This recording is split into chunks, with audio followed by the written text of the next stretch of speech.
Good morning and welcome to the verse of the day plus on this 27th of February 2020.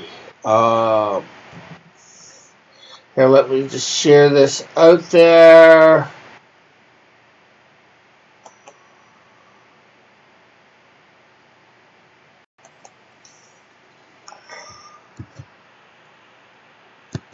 And then we will get started.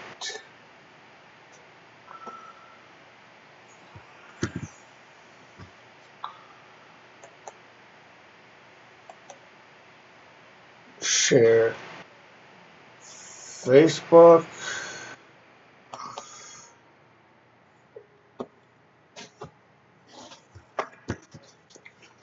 And share it on Twitter.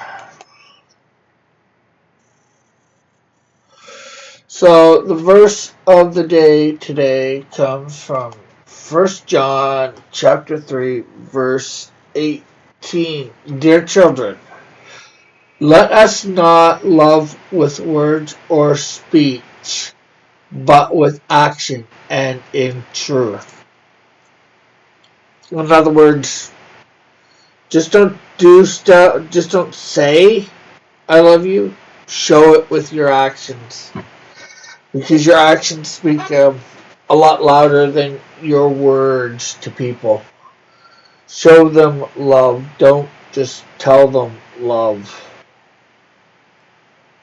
And that can be done in many different ways. You will have to figure out what is best. Now, on to reading more of the book that we are going through. Let me just bring up the chat so I can see. Feel free to comment.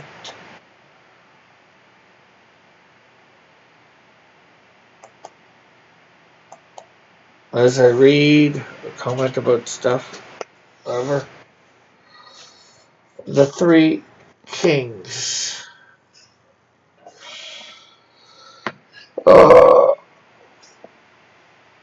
A rereading of 6 books in the Old Testament is what inspired the writing of this book.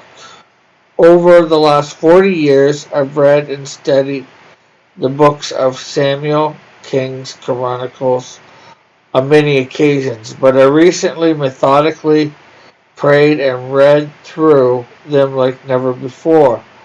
I was amazed when God opened my eyes to something I had not previously noticed. What follows may seem a bit academic and even tedious, but to only state the conclusion of what I discovered will diminish the impact if I don't share the brief synopsis of the kings of the Old Testament. There is a powerful truth that is revealed by summarizing their lives that is not as obvious if the 6 books are read in their entirety due to all the storylines woven into them. In all my previous readings of these books, I'd always assumed there were 2 basic categories of kings: those who did what was right in the eyes of the Lord, and those who were idolaters, who, however, I have since realized there are actually 3 groups of kings. The truth is that none of the kings of Israel truly did what was right in the eyes of the Lord, with the exception of Jehu, Jehu, and sadly even he also went wayward towards the end of his life. So let's turn to Judah. There were a total of 20 kings who ruled over Judah. Other than Saul, David, and Solomon, the idolater kings were Rehoboam, Abijam, Joram, Azahiah,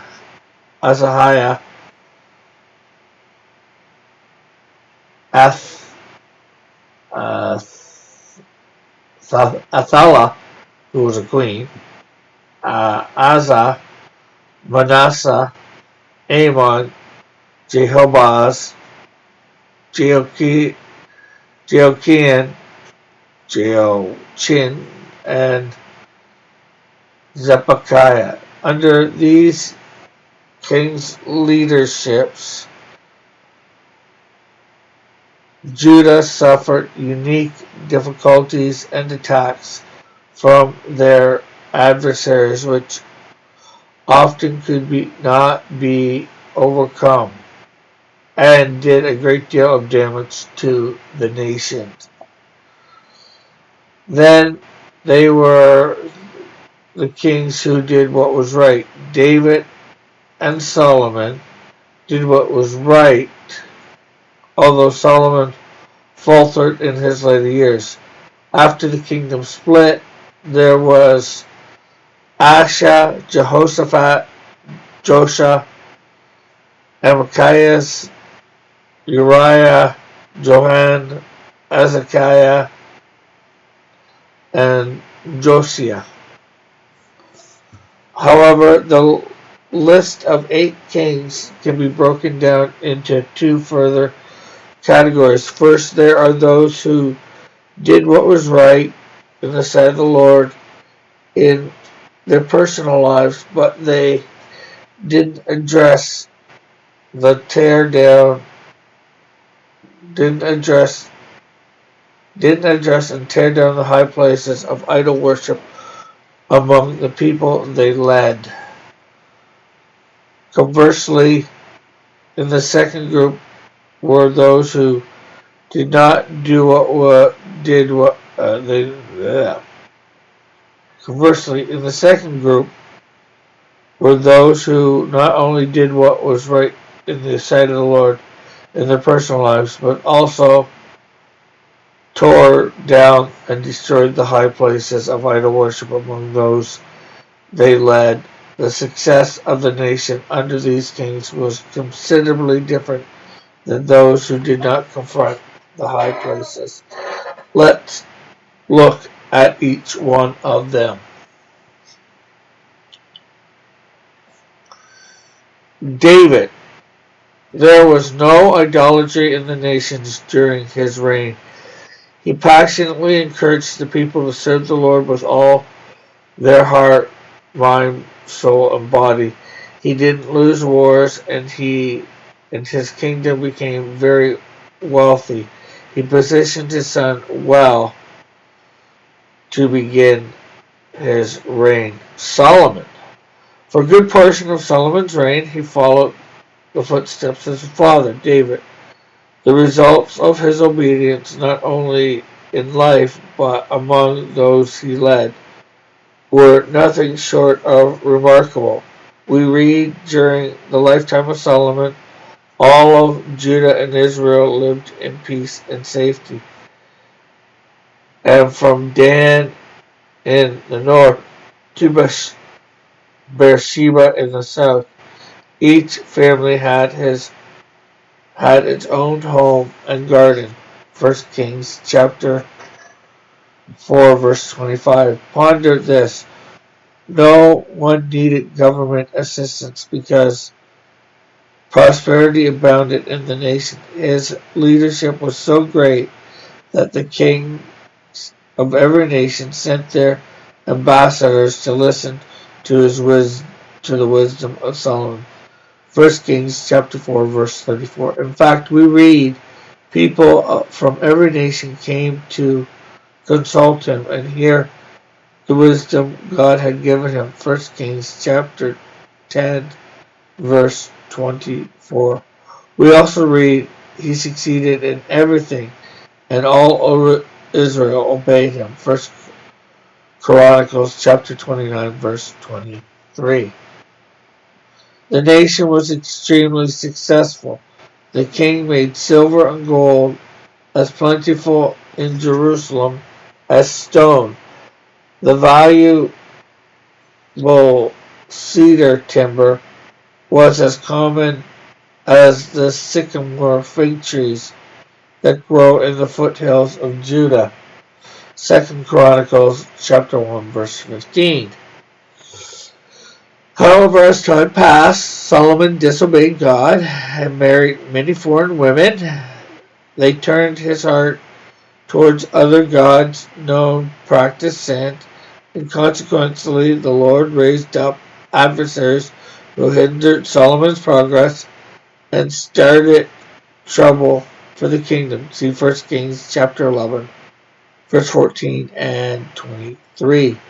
As a result of his known disobedience, the kingdom was divided, and his son kept 2 tribes, and the other 10 tribes were lost. From this point forward, I'll list only the rulers of Judah. Rehoboam did not do what was right in the sight of the Lord. Abijam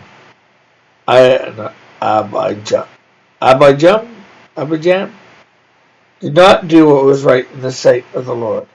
Asa, he followed God passionately, nor did he do what was right in the sight of the Lord in his personal life, but also he aggressively sought out and destroyed. He sought out and destroyed idolatry among the people he led. He banished male and female shrine prostitutes. He got rid of all of the idols. He disposed of his grandmother's Makkah from her position as queen mother because she made an obscene Asherah pole. See 1 Kings chapter 15, verses 11 through 13.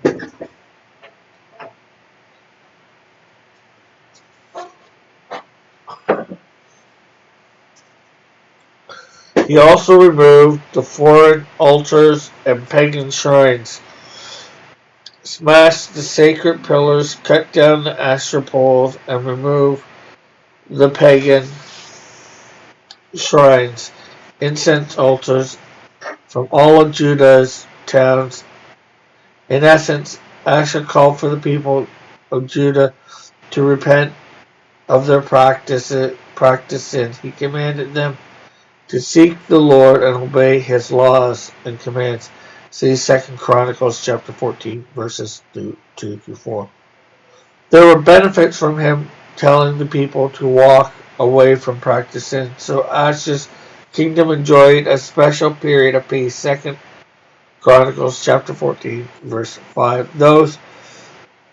During those peaceful years, he was able to build up fortified towns throughout Judah.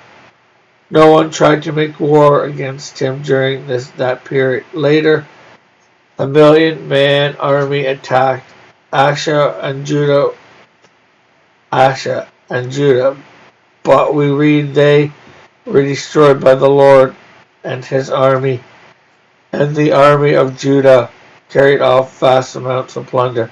1 Chronicles chapter 14, verse 13. Not only was the enemy army defeated, but Judah got great riches from the attack.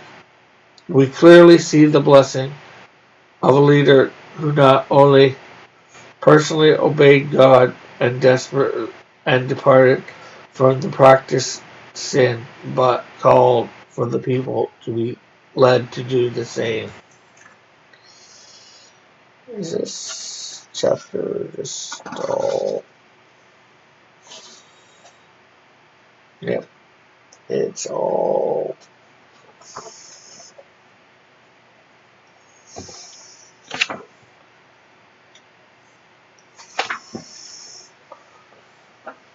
Okay, we'll go to the end of this. End of 10, end of 9, maybe. Let's see. Yeah, the end of 9. Jehoshaphat. He also was a king who did what was right in the eyes of the Lord, both in his personal life and in his leadership. He called for people to repent of idolatry, known practice sin. He banished from the land the rest of the male and female shrine prostitutes. See 1 Kings chapter 22, verse 46. He removed the pagan shrines of Asherah poles from Judah. See 2 Chronicles 17, verse 6. In his third year of reigning, he sent officials to teach in all the towns of Judah. He took copies of the law of the Lord and traveled around throughout all the towns, teaching the people. What were the results of Jehoshaphat's leadership? Then the fear of the Lord fell over the surrounding kingdoms, so that none of them wanted to declare war on Jehoshaphat. Some of the Philistines brought him gifts, so Jehoshaphat became more and more powerful. 2 Chronicles chapter 17, verses 10 through 12. We read Jehoshaphat enjoyed great riches and high esteem. 2 Chronicles chapter 18, verse 1. Armies came against him and Judah, but God caused them to destroy themselves, and Judah received vast amounts of plunder as a result. When we then read, so the Lord establishes Jehoshaphat's control over the kingdom of Judah. We become very wealthy and highly esteemed. He was deeply committed to the ways of the Lord. 2 Chronicles chapter 17, verses 5 through 6. His biggest mistake was making an alliance with Ahab's family, who were all idolaters. This almost got him killed, and it ended up corrupting his son. A prophet named Jehu confronted him. Why would you help the wicked and love those who hate the Lord? 2 Chronicles chapter 19, verses 1 and 2. However, overall, Jehoshaphat and Judah prospered greatly from his obedience, which certainly included confronting the people practiced sin, idolatry. Jehoram did not do what was right in the sight of the Lord. Ahaziah did not do what was right in the sight of the Lord. Athaliah, queen, did not do what was right in the sight of the Lord. And we will stop there, I think.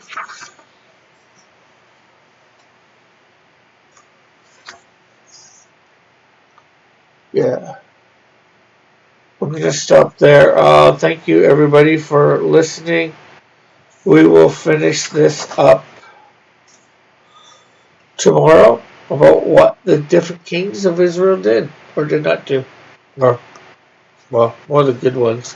Doesn't tell you too much of what the bad ones did at the moment. So thanks for listening. Remember to like, subscribe, hit that notification button, share and comment, and have a great and wonderful day. Bye for now. God bless. Love you all.